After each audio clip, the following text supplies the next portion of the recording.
Bueno, saludos para todos. En este video lo que quiero hacer es mostrarle a ustedes, los que en este momento se encuentran haciendo trabajos de pintura, cómo pueden darle volumen a un objeto que estén pintando, a un animal, un personaje. Entonces, para este caso, pues tengo un fragmento de tela. Debajo de este he colocado un pedazo de cartón y lo he asegurado con cinta enmascarar. Y voy a pintar con vinilos, pero funciona también para pinturas de tela o acrílicos. Entonces empecemos.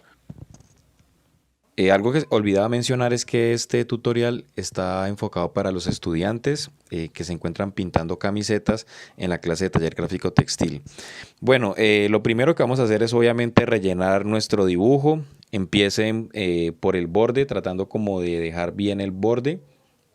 Y después de que esté completo el borde, pueden empezar a rellenar el interior. Siempre empezar por el borde y empezar después a rellenar el interior, asegurando pues que no nos vayamos a salir del área. Aquí estoy. Listo. Bueno, en estos momentos, ¿cuál es la ventaja de pintar sobre tela? Básicamente es que la tela, como digamos, absorbe eh, la pintura va a permanecer, valga la redundancia, va a permanecer fresca por un lapso de tiempo mayor a cuando uno trabaja sobre otras superficies más duras. Entonces, hay que aprovechar como esa cualidad, es digamos el hecho de que se encuentre fresca la pintura para empezar a mezclar los colores. Entonces lo que hago es empiezo pintando el borde, hago una línea sobre todo el borde de la esfera y lo que hago es empezar, esa línea que yo trazo, empiezo a difuminarla hacia el interior, es decir, a esparcirla con movimientos en zigzag y empiezo a esparcirla y a esparcirla. A medida que la voy esparciendo, voy ingresando al interior de mi dibujo. De esta manera lo que va sucediendo es que la pintura empieza a mezclarse y a degradarse. Entonces esta es una forma para hacer un degradado, o esta es una forma muy sencilla para hacer el degradado. Y hay algo que tenemos que tener en cuenta y es que cuando hagamos el degradado tenemos que utilizar en lo posible colores que puedan contrastar y que en este caso la base sea un color que no sea más oscuro que el tono que le vas a aplicar, a menos que tú desees como aclararlo un poquito. Entonces, en este caso, el amarillo es mucho más claro que el rojo, entonces se puede generar este efecto de degradado. Cuando de pronto, aquí lo que acabo de hacer es que cuando de pronto ustedes sientan que la pintura o el tono que le aplicaron está muy intenso, pueden cargar nuevamente el pincel con el tono que tienen de base, en este caso el amarillo. Primero le apliqué la base es amarilla, después empecé a degradar el rojo, le hice un trazo y después nuevamente cargué el pincel con amarillo y empecé a hacer el mismo ejercicio. Degrado el color y lo que me va a hacer es que si el rojo se está secando, pues nuevamente va a quedar fresquito y se va a poder degradar mucho más el color. Miren que aquí ya empieza de a poco a salir como ese matiz anaranjado y empieza a dar ese efecto de volumen. Entonces yo lo que hago es esparcirlo, siempre esparcirlo muy bien, tener cuidado por ejemplo con los bordes, que los bordes también queden bien difuminados, a veces no nos quedan tan bien difuminados. Y lo que hay que hacer es eso. Entonces hago una línea sobre todo el borde con el color que yo quiero empezar a generar ese efecto de sombra. No siempre tiene que ser rojo, puede negro.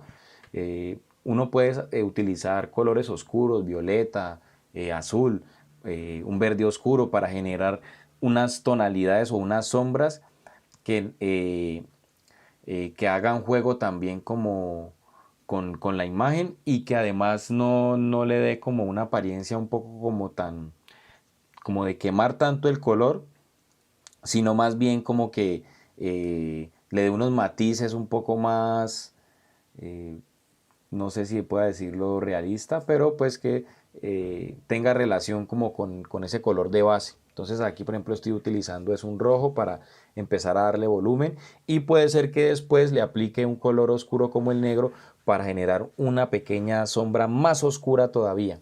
¿Listo? Entonces, primero le aplico una tonalidad que me permita degradarla. Recordemos siempre pensar en colores que puedan contrastar bastante. Y después puedo aplicar un color más oscuro para empezar a degradar y generar ese efecto de sombra o como de penumbra. ¿Listo? Es como, digamos, la estrategia que podríamos aplicar en este caso para crear nuestro efecto de volumen. Entonces, miren aquí cómo va dando este resultado. Lo que voy a hacer aquí en este preciso momento es empezar a preparar la zona donde voy a aplicar como un pequeño golpe de luz o un pequeño brillo. Entonces, recordemos que la tela en estos momentos o la pintura aún se encuentra fresca. Entonces, si yo le paso el color blanco por encima, el color blanco se va a empezar a perder y a diluir entre el amarillo. Y como el amarillo es mucho más intenso que el blanco, pues se lo va a tragar. Pero entonces, ¿cuál es como la clave? Empezar a agregarle blanco y blanco y blanco para que esta zona me quede un poco más clara, porque yo no, lo que quiero es aplicar como un efecto de brillo, pero antes quiero generar como una tonalidad un poco más pastel de ese amarillo, mucho más claro que el amarillo que está de base. Y después encima de esta zona que estoy aclarando con blanco, le voy a aplicar nuevamente blanco cuando ya esté un poquito más seco, y de esta forma me va a generar ese efecto o ese golpecito de luz. Esto es pues es una técnica muy sencilla. Uno obviamente puede trabajarlo mucho con mayor profundidad y con mayor rigurosidad, y tendrá unos efectos pues muy interesantes. Pero en este caso, digamos, estoy tratando como de dejarles como una base de lo que pasa con la pintura sobre tela y cómo podemos en este caso matizar, degradar el color. Cuando hablamos de difuminar, sobre todo es cuando la pintura está seca, entonces trazar una línea y empezar a difuminar ese color. Aquí lo que estamos es tratando de degradar, y en este punto en particular estoy aclarando la zona donde voy a poner el golpe de luz o ese brillo. Entonces lo estoy preparando, y mientras va secando voy pintando otra zona. Bueno, aquí en este momento he cogido el color negro. Voy a empezar a quemar un poquitico el borde de la esfera con el objetivo de crear un efectico de sombra más oscura. ¿Listo? Entonces una sombra, en este caso, que me remita como a la ausencia de luz. ¿Listo? Básicamente. Entonces lo primero, nuevamente, empiezo a hacer un trazo. Hago un trazo, siempre la sombra debe seguir la forma del contorno. Si estoy dibujando un objeto que es esférico, la sombra tiene que ser esférica, no puede ser recta. O por ejemplo, si estoy trabajando un cilindro, el cilindro, pues su sombra se va a generar como de forma vertical o horizontal, dependiendo cómo estemos viendo ese cilindro, si está parado o está acostado. Y va a ser recto, listo, va a ser una sombra recta, porque se puede decir que el cilindro tiene una superficie que es recta también.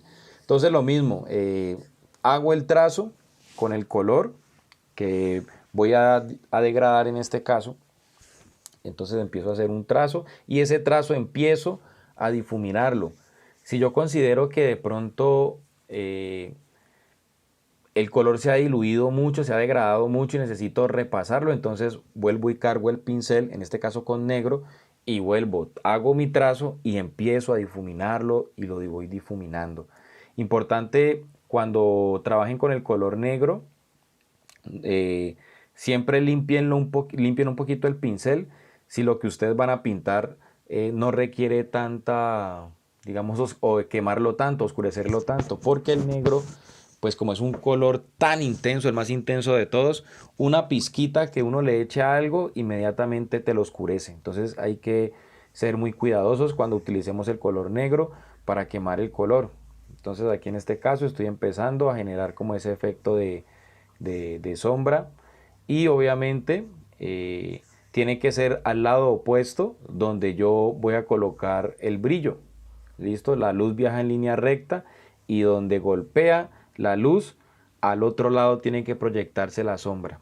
Listo, ese es como un principio básico del dibujo artístico cuando queremos crear el efecto de volumen. Entonces miren cómo el color negro se ha empezado a mezclar con los colores que están debajo. Como ya seguramente ha secado la zona donde estaba aclarando para colocar ese golpe de luz o ese brillo, entonces en este momento voy a empezar ahora sí a difuminar el color blanco sobre esta zona que debe ser de un amarillo ahorita un poquito menos intenso. Entonces aquí lo que voy a empezar es hacer el trazo. Entonces voy haciendo el trazo como yo quiero que se vea en este caso el golpe de luz o el brillo. Entonces aquí lo que estoy haciendo es ir difuminando ese blanco, lo voy esparciendo lentamente. No hay afán para buscar ese resultado de manera inmediata. Entonces simplemente lo que hago es empezar a aplicar el color blanco, porque entre el blanco y el amarillo no hay mucho contraste en este caso. Entonces, y aparte el blanco obviamente es un color menos intenso que el amarillo y se lo va a tragar. Entonces aquí lo que estoy haciendo es empezar a hacer un poco más evidente como ese golpe de luz. He aplicado un poquitico de blanco. Cuando ustedes de pronto vean que el pincel se les está secando, pueden humedecerlo con un poquitico de agua y lo secan. Listo, para empezar a hacer ese efecto de difuminado. Aquí lo que voy a hacer es crear un gris. La idea es sacar la sombra proyectada. Hay dos tipos de sombra: sombra propia, que es la que se genera en el propio objeto, y la sombra proyectada, que es la que el objeto proyecta sobre una superficie. La superficie puede ser el piso, puede ser una mesa, puede ser una pared. Todos los objetos generan una sombra propia y una sombra proyectada cuando se encuentran cerca de una superficie. Si el objeto se encuentra suspendido a gran altura, difícilmente va a generar una sombra. ¿Listo? O esa sombra no va a ser tan evidente. Entre más cerca esté el objeto de la superficie, más evidente se va a hacer esta sombra proyectada. Entonces aquí lo que hice fue crear un gris. No siempre las sombras proyectadas tienen que ser negras. Pensemos en el color que hay de fondo. Entonces, por ejemplo, si mi superficie es azul, pues en vez de utilizar negro podría más bien crear un azul oscuro. O si mi superficie es marrón, entonces crear un marrón mucho más oscuro. Entonces siempre como jugar como con eso. Y también la sombra, también podemos crear un efecto de degradado. Entonces aquí lo que hice es al gris empiezo a aplicarle un poquitico de negro como para generar un efecto ahí de degradado. Aquí se me está secando o está un poquitico seca la pintura. Como no hice mucha pintura, digamos que la tela no está tan empapada y la pintura se va a secar muy rápido. Que eso también es importante tenerlo en cuenta. Entre menos empapada esté la tela, o en este caso el soporte, que el soporte es una tela, más rápido se va a secar. Entonces, para que la tela no se seque tan rápido, pues toca empaparla mucho más, es decir, aplicarle mucha más pintura para poder que permanezca fresca mucho más tiempo. Entonces aquí lo que hice es empezar a degradar el color negro sobre el gris para crear ese efecto también de degradado, valga la redundancia. Creo que he repetido varias veces degradado. Entonces, bueno, esto es básicamente el tutorial que quería explicarles para que ustedes puedan hacer unos diseños muy interesantes en sus camisetas pintadas a mano.